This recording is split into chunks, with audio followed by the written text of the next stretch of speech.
Today I'm bringing you the long-awaited update of the repair to my beautiful, pink sequin baguette. Welcome to you, my name's Dale and this is Dale's Addiction. Guess what? It's back and I have another little unboxing from Fendi to share with you today. This part of the video was sponsored by Dale's Addiction. Guess what? I just got a new shipment of my handbag holders in. They are a metal handbag holder and they come in a little pink velvet sack. The link to purchase them is in my eBay store in the description box down below. You know I love using these and a lot of you purchased these from me at the back end of last year. I'm so glad to have them back. Yeah, check out my eBay store and if you're interested, purchase them there. So today's video will be broken into two brief parts. One, an update on the repair of my Fendi pink sequin baguette, the whole story in summary, what happened, what you should know if you have a damaged bag, particularly with Fendi, but you may be able to apply some of these learnings to other fashion houses. And also a reveal of a long-awaited Fendi piece that I pre-ordered back in the back end of January and I have only just received it. So I am super pleased to have this bag back in my hot little hands after what has felt like quite an eternity. I pre-ordered and paid 100% deposit for this bag to be made for me back in June 2022. I received the bag in January 2023 and along with some other friends who ordered their bags at the same time, we each had a few little problems. My problem, which I'll insert some footage of here, was that a sequin at the back of my bag after one wear had just gone, could not find it, and there was a trail of sequins that were leaving the bag basically from that same strand. And it was very disappointing to me, I guess, that the bag had been a made to order or positioned as a made to order and then had just fallen apart after one wear. And when I looked back at footage of the bag when I was trying it on, when I first got it, it was obvious that there was like a sequin that was a bit off kilter, and that was the one that eventually started the trail of sequins missing from the bag. So I contacted the sales associate in London and who I ordered the bag from, and we worked out a plan. And when I posted on Instagram that this had happened, my local sales associates at Brisbane reached out to me and said, if there's anything we can do to help you, we will. Off the back of that, a lot of people have contacted me on Instagram and said, what's happening with your pink sequin bag? I've got the same issue with my bag, not a pink sequin, but another sequin. What do I do?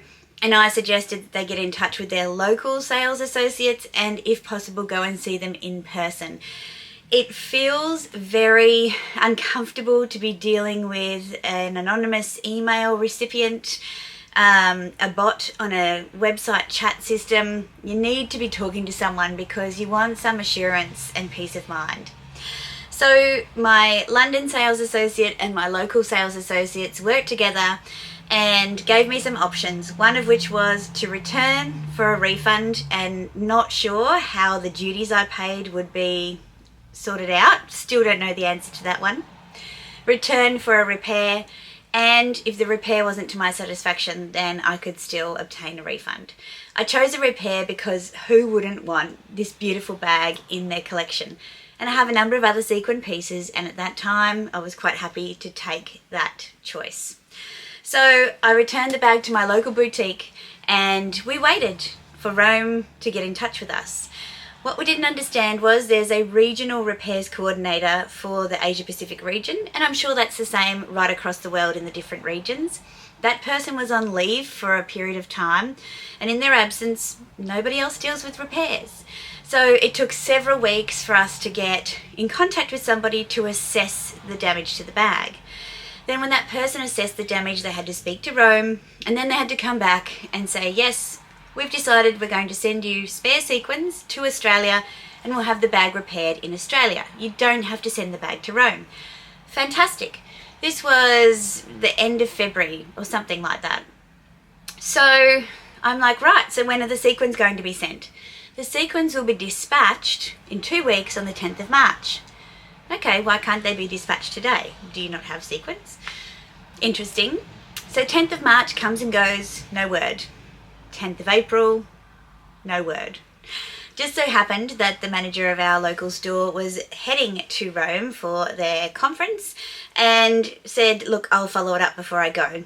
And unbeknownst to me, he sent an email whilst he was overseas and said, I've just got word the sequins have been dispatched. On or about the 1st or 2nd of May, I got a text from my sales associate with a playful video saying my bag was back. So we're almost 12 months after I paid a full 100% deposit into having this bag. What have I learned? I've learned that there are many chefs involved in making the broth, and it doesn't always make for a good outcome. Things get confusing. A lot of different people talking to different parts of organisations for something that seems simple. I've had a similar situation with Dior about a replacement strap for my former classic Lady Dior bag. It was a decision that had to be taken by Paris for a strap. Seemed to me as the customer just ridiculous. The customer, yeah, sounds about right, doesn't it? And I guess patience is the aim of the game, and when you make a decision to stick with a piece, then you're in it for the long haul. Do I regret my decision to have the item repaired? No, I don't. I wanted this bag, and that's why I went ahead with it. Now, when you look at the repair on the back, you cannot see. And I have seen repair jobs from people with purple sequins who've actually had a different shade of purple on their sequins because their bags were made at a different time and a different batch of sequins to the new sequins, and now it's pretty obvious that those sequins are new. So I will point out the exact area where the repair has happened, just here. So you can see that bit of thread is probably just a little bit rougher than the other threads, but you can't really tell that there's been a repair. They've done a great job in replacing the smaller sequins and a big round sequin to make it blend in. So I'm really happy with it. I've looked right over the bag and I have to say I forgot just how beautiful it is. I had the option for it to come back in a full dust bag and box, and I just chose not to because I would probably pop it in the bin. But just in case you wanted to re-familiarise with the bag, it has this gorgeous jewel green interior. I got an organiser through Zoomoni with my partnership with Zoomoni. Look, a long time ago. I've had the organiser longer than I've had the actual bag, which is quite hilarious. And the bag comes with a top handle and a shoulder strap. And I am not going to not wear this bag. I will not let this bag scare me into not wearing it. I bought it because I loved it. I want to wear it, and check out my Instagram at DaylesAddiction to see me wearing this bag. So my top tips for dealing with repairs: have a personal connection. Even if you bought it online, reach out via the website and use the WhatsApp or the chat option on the website to get a contact person and speak to them. Don't text, don't email, speak to them if at all possible. It makes such a difference having someone at the other end who can give you certainty, who you know is accountable, and just generally a point of contact that is consistent throughout the process, because it can take a long time. Be prepared to make some hard decisions, meaning would you prefer the refund and the peace of mind over the piece, or do you want to go ahead with a repair? And if possible, always ask for an exchange. Don't accept the first answer you get that there's no more stock, because usually there is. We know that the purple sequins have been restocked or available for pre-order over and over again. Other bags will have the same issue, and this applies to all houses. If you still want the bag and you don't want to go ahead with the repair because you're not confident that the repair will be to the standard that you want, always ask for an exchange. I asked for an exchange. There weren't any available. That makes sense because it was a made to order. Now, I did mention that I was able to swap notes with a few friends who had ordered the bag at the same time. Some of them had real problems with this particular run of bags. Some of them had sequins where the sequins weren't full sequins, they were cut down the side, and I've mentioned this in other videos. And you wouldn't know if you didn't have a sequin bag, but once you have one, you kind of really appreciate the finish on them. And when you see that sequins have been cut off, see how mine are all beautiful and full sequins? It affects how the sequins move, and it just doesn't look properly finished. When they talked to Fendi about that, they said they're all handmade and that's just how it is. I beg to differ. I don't think that if you were making a bag by hand that's a kind of quality you would put your name to. I don't think that that's the case, but you get over it. A couple of friends actually had security tags, the ones that you can't remove, stuck in the bottom of their bags that apparently came from the factory where they were made. Again, it makes you think about, well, if these were handmade especially for me based on my deposit, why is there a security tag in them? Were they on a shop floor somewhere? Or like, how does that work? Again, it raises suspicion because there were problems. If there were no problems, there wouldn't be any suspicion. So I think there's lessons in learning from each other, and I've had so many people reach out to me as a result of sharing my experience on this one, just to check if the process that has been offered to them or the solutions that they've been offered are valid.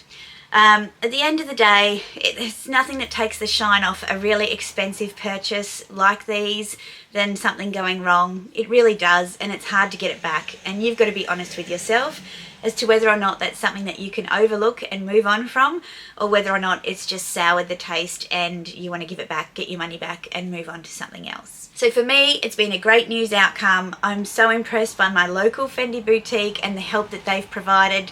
A little less impressed by the bureaucracy between the Asia Pacific region and Rome and manufacturing and how all that works. It was unnecessarily long and inappropriate in my opinion. But I have this bag back in my collection and I'm super excited to be wearing it. So that brings me to the unboxing. Now, this is the piece I pre-ordered, paid in full, way back in January I think it was, and I finally received it today. And I also received a little artist illustration. So Fendi did the recent graphic illustration event with Peekaboos, and I was lucky enough to be offered to do one both at the Brisbane store and virtually by submitting a photograph to the Sydney store. And here is the picture that I got from the Sydney store. I am actually wearing the same shirt that I'm wearing now. It's not a great likeness, I have to say, compared to the other one. The colours are a bit off. The bag is missing a bit of a strap. It's still a really lovely gesture from Fendi, but I have to say the Brisbane artist did a way better job. So now you want to see what I got. Well, look closely and lean in. Are you ready? This is what I got. This is a Pico Peekaboo in the beautiful green neon colour. I think this one is called Edamame, of Spring Summer 23, and it opens. Look at that. I'm sure it will just fit a ring or something inside, but it opens and it is actually a necklace. And when I was thinking about how to style this, I thought I would go with the inspiration from the Fendi Spring Summer fashion show. Similar colours, but more me. So this is my Bohemian Trainers psychedelic shirt. I have previously linked this. I have it in a set. I'll put a mod shot over here to the side. But I wear this with jeans. I wear it as a set. It is oversized. It's wonderful. I've talked about it on, was it a fashion haul video? I'll link that video up here and down below so you can have a look. But let's have a little close-up look at the Pico. So it is Python, which is why the delay in getting it to me, because of CITES. So it has an exotic skin finish. This colour is divine. I'm so glad I went for it over the pink. It has a long adjustable silver chain, so that's the adjustment there. And the chain is detachable with these little claws on the side here. So I'll just take those off. So you can hold it top handle as well, which is just ridiculous, but I love it. It also has the little turn lock, but they aren't functioning turn locks. And as I said, you just open it by pulling the top handle. It is such a tiny bag, but the glazing and everything on it has been finished so well. It's just absolutely gorgeous. And I have to say, I think I might have caught some collector tendencies from my dear friend Meredith, because I had to add one of these. I was thinking about the Fendi first, and my good friend Hanne from So Much Design with Hanne, pop a picture up here and I'll link her channel below, but she picked up the Fendi first. The colours weren't for me on the Fendi first, but if more Pico Fendi firsts come, I will need to finish my collection. So now the only Peekaboo size that I'm missing from the ICU range is the medium and the large. Well, that's 2 sizes, isn't it? But here we go. Here's the Pico Baguette and the Pico Peekaboo, and both of them super functioning. They're both about the same capacity. I love them as a charm. I think this one, because the top handle doesn't detach, it won't work as a charm on its own. I will need to add some kind of like a fob attachment, and I'll be able to attach that as a bit of a charm. But I believe this is the only one of its type that came to Australia, and so I am very happy to have this one, this little itty bitty one, in my collection. Look how big it is. And just for comparison's sake, if I put it next to my Nano Peekaboo, there's a big difference. Totally ridiculous, but you know me by now, I love to have a bit of fun with my luxury. And because it wouldn't be a proper reveal if I didn't show you what fits, I have got my Serpenti Viper ring from Bulgari. That one fits inside, and I've also got my Canturi Cubism in the thick version, and I'm going to see if I can fit both of those in. Oh, easy! And it's shut. So I'll just show you those inside. So wouldn't that be a lovely way to propose? Put that on your list, ladies. How cute! So if you have liked this video, please consider subscribing and giving it a thumbs up to show me that you like it. Pop a comment down below what you think of my new little Pico Peekaboo. And if you have any tips for dealing with damaged bags or faulty bags, that would be great. Subscribe if you haven't already. I would love to see you back for my next video, which is usually a Wednesday or a Sunday. And don't forget to check out the DaylesAddiction handbag hooks. Description box has the link to my eBay store down below. Until next time, ciao!